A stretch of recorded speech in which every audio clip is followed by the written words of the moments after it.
सैयद शहरयार और आप देख रहे हैं मेरा यूट्यूब और फेसबुक पेज। मेरे साथ इस वक्त सैयद मुजम्मिल शाह मौजूद हैं। बहुत बहुत शुक्रिया मुजम्मिल भाई आपका। और ये वैसे तो दूसरी दफ़ा मुलाकात आपसे, तीसरी दफ़ा है। हाँ जी, और जब भी मुलाकात हुई है वो बहुत ज़बरदस्त किस्म की हुई है। Thank you. आपसे बहुत मज़ा आता है आपको सुनने का, आपसे बातें करने का। वैसे तो तारीफ़ कहते हैं वही है जो बीट पीछे हो, बिल्कुल मुझे मुनाफ़त लगती है लेकिन करनी पड़ती है बाकी ताकि लोग बाद में करनी है फिर आपने नहीं वो अब मैं अल्लाह का शुक्र करता हूँ। तो सवाल सबसे पहले आपसे पूछना चाहूँगा, बात आज हमने की फ्रीडम ऑफ स्पीच की। तो पाकिस्तान में जो फ्रीडम ऑफ स्पीच है, आप क्या समझते हैं कि जो वाक़यात आए दिन हमें सुनने को मिलते हैं, तो क्या सही तरीके से हम मतलब अगर बाकी ममालिक में बात करें, नहीं सिर्फ पाकिस्तान की, तो हमारे सामने मिस्र की भी मिसाल थी कि एक आर्मी चीफ था जो पूरा मुल्क चला रहा था, खारजा पॉलिसी, दाखिला पॉलिसी, सब चीज़ें उनके हाथ में थी। तो पाकिस्तान में जब बात आती है नाम कोई नहीं लेता, फ़ोन कॉल पे बैठ जाते हैं। जी। और उसके बाद सहाफ़ी हैं यहाँ पे वज़रा आज़म देख लें, इसके अलावा साबिक़ वफाकी वज़ीर देख लें, ऐसी तो वो सब जो हैं नाम कोई नहीं लेता, लेकिन कहने को धड़ल्ले से सारे ये कहते हैं कि हम जो है वो फ्रीडम ऑफ स्पीच के साथ हैं, मगर सही तरीके से ना आपकी रियासत उसको सपोर्ट करती है और ना ही पाकिस्तानी लोग। आपका क्या मौक़िफ़ है? देखें, ये तो लोगों की तरफ से ही आएगा। अगर हम ये एक्सपेक्ट करें कि ये सियासी पार्टियाँ, आपको पता है कि कोई पॉलिटिकल पार्टी ऐसी नहीं है जो विदाउट कॉम्प्रोमाइज़ पावर में आ सके। अगर वो ज़्यादा नहीं करेगी, थोड़ा कम कर लेगी, लेकिन नॉन कॉम्प्रोमाइजिंग पॉलिटिकल पार्टी कोई नहीं हो सकती। इसीलिए मैं कभी कभी ये आर्गूमेंट करता हूँ कि सिस्टम के तहत जो भी आएगा वो थोड़ा बहुत कॉम्प्रोमाइज़ होकर ही आएगा। हाँ, वो कुछ सलूशन निकाल के देगा, लेकिन वो भी लिमिटेड सलूशंस होंगे।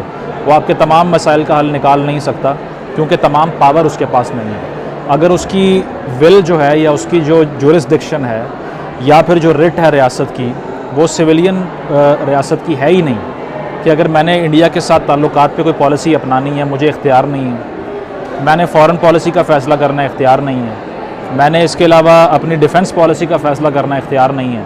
तो अक्सर मैं ये कहता हूँ कि इस तरह फिर आप किसी को वोट दे भी दें तो मुझे तो लगता है कि वो थोड़ा फ्यूटाइल एफर्ट है, कोई इतना फ़ायदा नहीं है, क्योंकि इससे छोटी मोटी डेवलपमेंट्स होंगी और फिर रिवर्स हो जाएंगी, वहीं आ जाएंगी। तो मकसद ये है कि ये आवाम की तरफ से ही होगा। अब ये अगर सवाल हो कि आवाम कैसे करेगी, तो इसका कोई जवाब इसलिए नहीं है कि ये आवाम ने खुद फील करना है कि उनके साथ ज़्यादती हो रही है। डिसएग्रीएबिलिटी पाकिस्तानी आवाम में बहुत कम है। अगर उनकी बात को कोई ना माने, दबा दे, वो तब भी ठीक है इससे। तो मुझे बिल्कुल, तो मुझे लगता है कि थोड़ा सा रेजिस्टेंस को मज़ीद बढ़ाना चाहिए। और ये जो सोशल मीडिया प्लेटफॉर्म जैसे आपका है और लोगों का है, इससे ये सीखना चाहिए कि ओपन डिस्कोर्स से कुछ हासिल करें, गैदर करें और ख़ुद भी इस आवाज़ का हिस्सा बने। उसके बाद ही अशराफिया को ख्याल आएगा, बैठे बैठाए खुद से नहीं आने वाला। मियाँ साहब पाकिस्तान आ चुके हैं और जिस तरीके से लाया गया, जब निकले तब भी सबके सामने था, मगर जब आए वो भी सबके सामने है।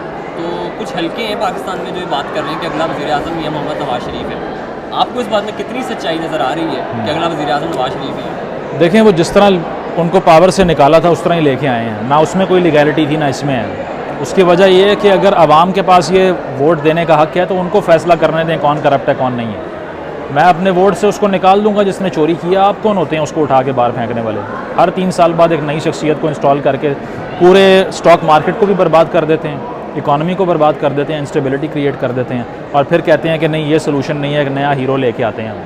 हर 3 साल बाद नया हीरो क्रिएट करते हैं, फिर विलन बना देते हैं किसी और को। तो जिस तरह ले जाया गया था वैसे ही आए हैं। और जहाँ तक ताल्लुक़ है नून लीग की हुकूमत का, तो वो मुझे लगता है होगी।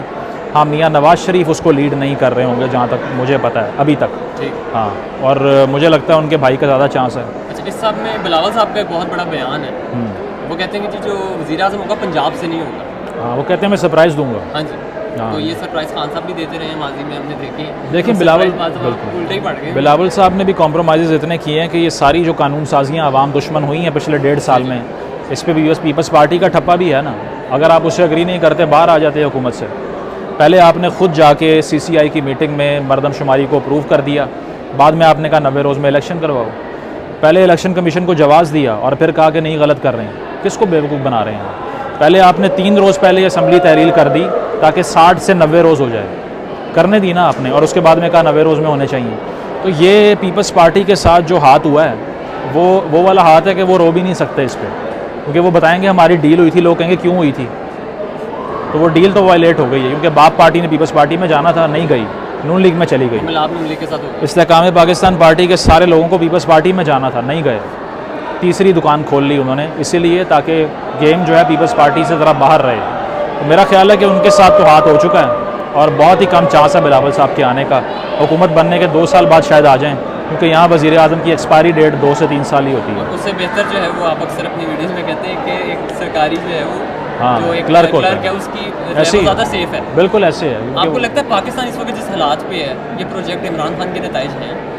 हाँ नहीं, काफ़ी हद तक हिस्सा जो रीसेंट हिस्ट्री में है वो उसी का है, क्योंकि 2003, 4, 5 से वो शुरू होते हैं और इस्टेब्लिशमेंट की 4 नस्लें उनको अडॉप्ट करती हैं अपने बच्चे के तौर पे।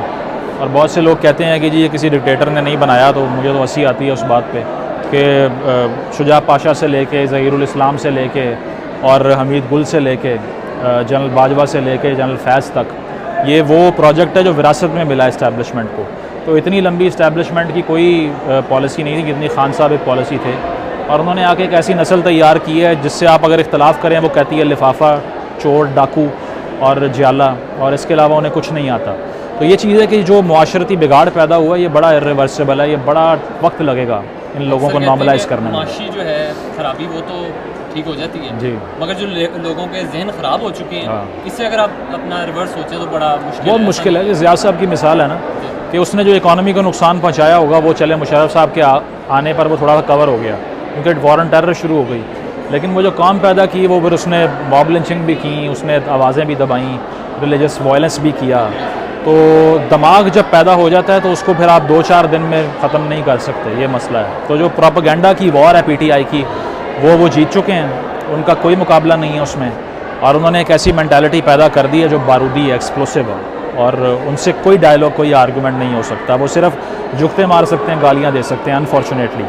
एक और चीज़ जो मैं इस वक्त नोटिस करता हूँ एक तालिब इल्म होने की हैसियत से, वो ये है कि जब मैं अक्सर सहाफ़ियों को देखता हूँ तो उसमें भी एक मुझे डिवीज़न नज़र आती है। कुछ सहाफ़ी पाकिस्तान में अनफॉर्चुनेटली ऐसे हैं कि जो एक पार्टी का स्पोक्स पर्सन बन के काम करते हैं, खासतौर पे ट्विटर पे और बाकी सोशल मीडिया अकाउंट्स, जो बाकायदा तौर पर इमरान खान और नवाज शरीफ को इस तरीके से डिफेंड करते हैं जैसे शायद वो उस पार्टी के कोई मेंबर है। जी जी, ठीक है, हालांकि सहाफ़ी को जो है वो इस तरह का नहीं करना चाहिए।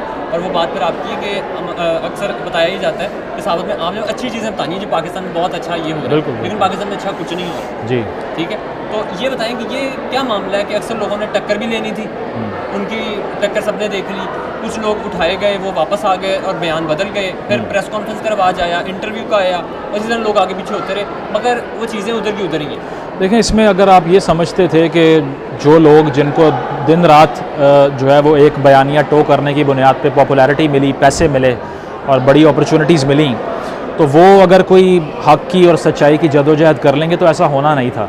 उसकी वजह यह है कि उसमें से कुछ जो जंग लड़ भी रहे थे ना इस बयानिए के लिए, वो उनकी ज़ाती जंग भी थी। अगर मेरे यूट्यूब से मुझे महीने का 1 करोड़ रुपया आता है और वो एक सियासी लीडर का नाम लेके आता है, तो मैं वो नाम लेना छोड़ूंगा तो उस लीडर का मुझे कोई दर्द नहीं है, अपना भी है, पैसे जाएंगे, मेरा तो बंद हो जाएगा सारा। उसकी वजह यह है कि मेरा उनके व्हाट्सएप ग्रुप में सर्कुलेशन 1 मिलियन की है रोज़ की, तो अगर मैं वो दुकान बंद कर दूंगा तो बेचूंगा क्या उसके बाद में।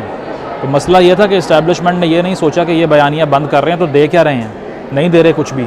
तो इसीलिए कुछ लोगों ने मज़ाहमत की थोड़ी देर के लिए और उनके साथ गलत हुआ। मैं बोलता रहा हूँ, मिलिट्री कोर्ट्स के ख़िलाफ़ सेमिनार्स अटेंड किए हैं, बड़ी बात की है, लेकिन आप कैसे किसी शख्स के लिए दिल से लड़ सकते हैं जो कह रहा था कि किसी को उठाया जाता है, सही उठाया जाता है। अब कैसे आपके लिए बात करें, फिर भी कर ली। तो ये चीज़ है कि है तो ये अफसोसनाक, लेकिन ये रियासत की PR एजेंसी है। सहाफ़त जो होती है वो हमेशा एंटी पावर होती है, वो कभी प्रो पावर हो ही नहीं सकती। किसी का डिफेंस सहाफ़त नहीं है, PR है, ये आप याद रखें। बहुत शुक्रिया नाज़रीन आपका, आपने मुज़म्मिल शाह साहब की गुफ्तगू सुनी। अपना बहुत सारा ख्याल रखिए, मिलते हैं नेक्स्ट वीडियो में। अल्लाह हाफ़िज़।